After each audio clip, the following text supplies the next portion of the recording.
Well, folks, there are decades in which absolutely nothing happens. And for this circumstance, not only are there hours in which decades happen, but as history is made. Welcome back to my channel. My name is David Cade. If you don't already, make sure that you follow me. Smash that subscribe button like it just told you something absolutely nasty. And hey, you don't like big tech censorship? Then make sure that you like this, leave a comment. It all helps with the algorithm.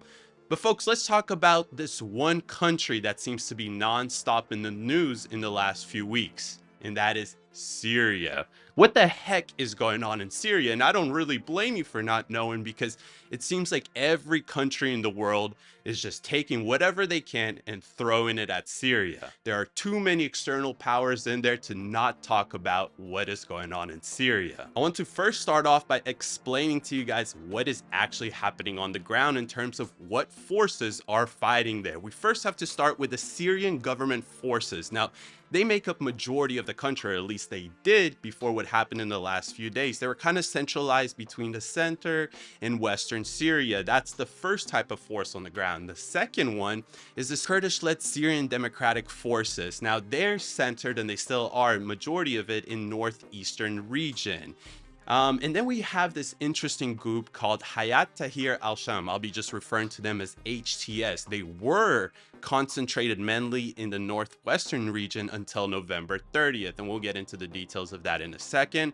And then there's more Turkish-aligned rebel groups that they're mainly centered around the Turkish-Syrian border in the north. Now, knowing the forces on the ground isn't just enough. You could probably just open them a map and see anybody talk about the forces on the ground, but why don't we also talk about the territorial control on the ground, the ideological affiliation between these forces, and the most important thing, the external powers that have their tentacles inside these forces. So let's again start with the first one, what used to be the Syrian government forces. Now, this was Bashar Assad's main military apparatus, and it was supported by the national defense forces known as the Syrian government forces. These groups were receiving major funding from Russia, Iran, Hezbollah, and those three internal powers are going to come in here pretty relevantly in a second. So let's talk about the Syrian Democratic Forces as well, which are largely Kurdish fighters that are backed by United States and control most of the East Syrian region.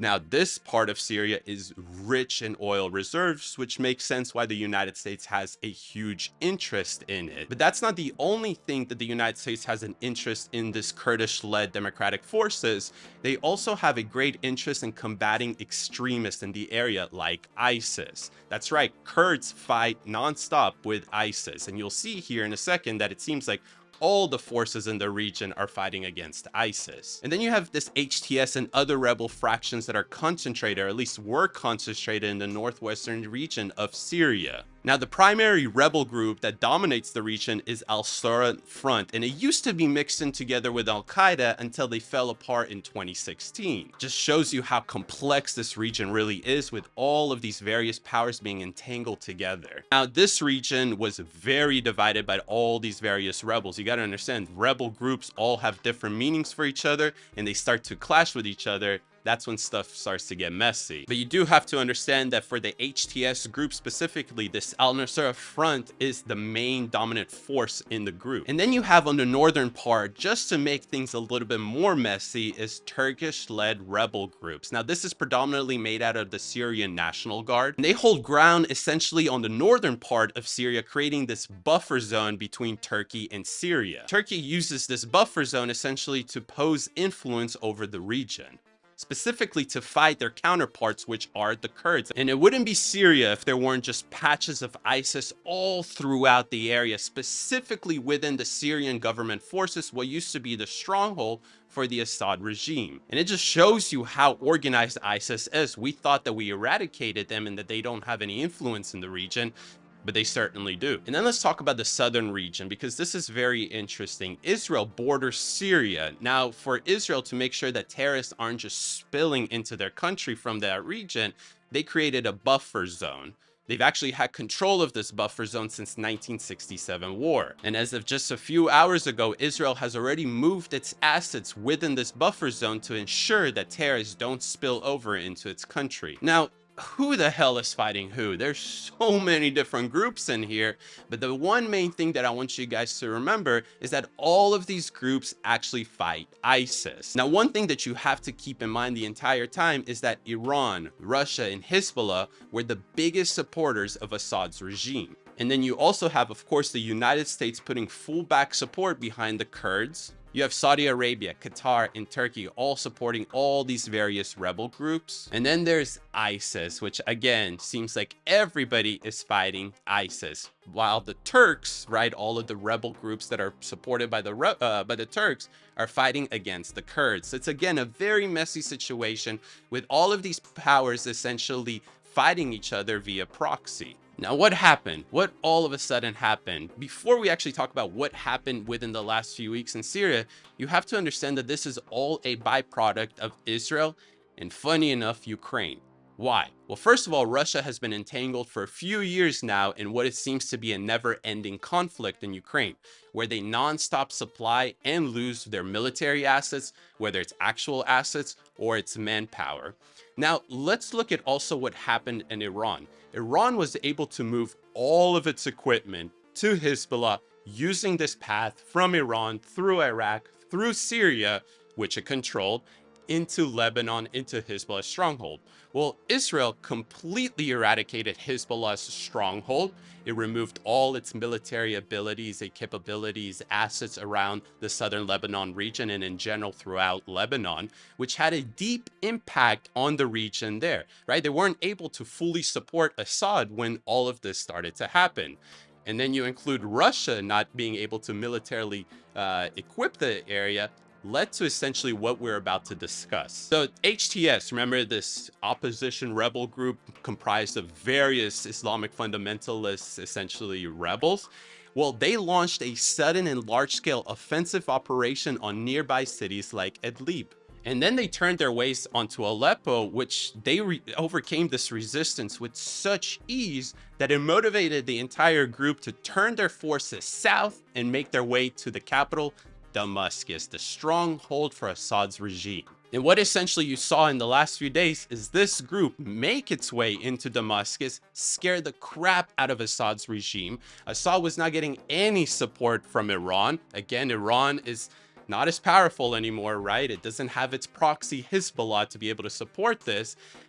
And then you also have the Russia equation here, right? Russia not being able to actually militarily back up Assad's stronghold in Damascus, which made it so easy for these rebel groups, HTS, to make its way into Damascus. So now you have this HTS group that is quite literally in control of majority of Syria. You can't say of all of Syria because you still have the various forces present on the ground, minus the Assad regime. We are talking specifically about the Kurds, some areas of Turkish rebels and whatnot. But what are the actual things that will happen next, right?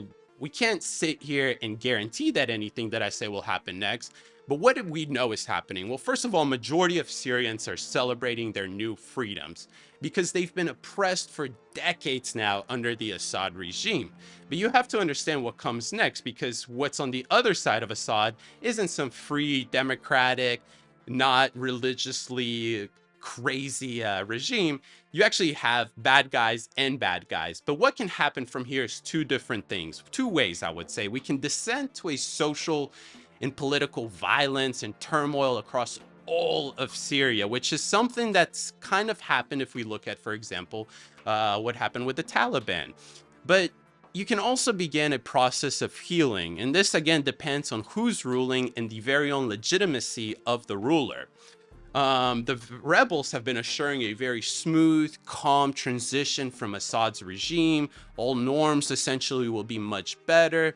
And the leaders are trying to assure that they are not seeking revenge or ruling by grievances. They're essentially trying to portray as if they have matured as a group. And again, I just have to point out the similarities between the Taliban after the Afghanistan withdrawal. The Taliban at first said, hey, we're going to provide democracy. We're going to allow individuals to do what they want. We won't have harsh laws against women. And then within just a couple months, we actually saw the Sharia-like laws that were implemented in the region. That is what can happen next. But another thing that we also need to talk about, the implications to the West.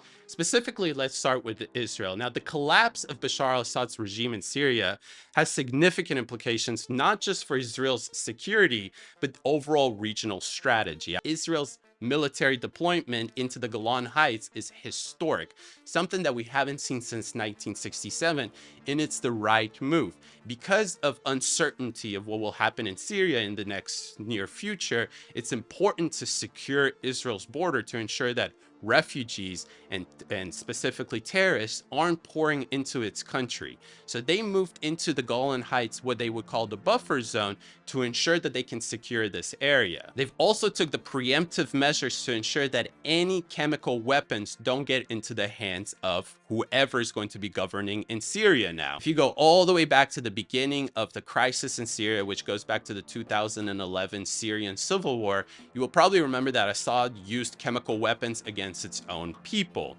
Now, to ensure those chemical weapons don't actually make it into the hands of the rebel groups or whoever is in power there, Israel already struck and destroyed majority of the chemical weapon facilities. Now let's look from a Hezbollah perspective here. So the fall of Assad, a key ally of Hezbollah, may weaken the group's influence and disrupt supply lines from Iran to Syria, which is incredible. Again, weakening and isolating Iran from all of its proxies or its ability to have any influence in the region. And the implications for the United States are relatively similar to Israel. The first thing is that we cannot expect refugees into the United States. Look at what happened in Europe because of what happened earlier in Syria during the earlier part of this civil war. Not only that, but then you also have to look into what is Iran going to do next.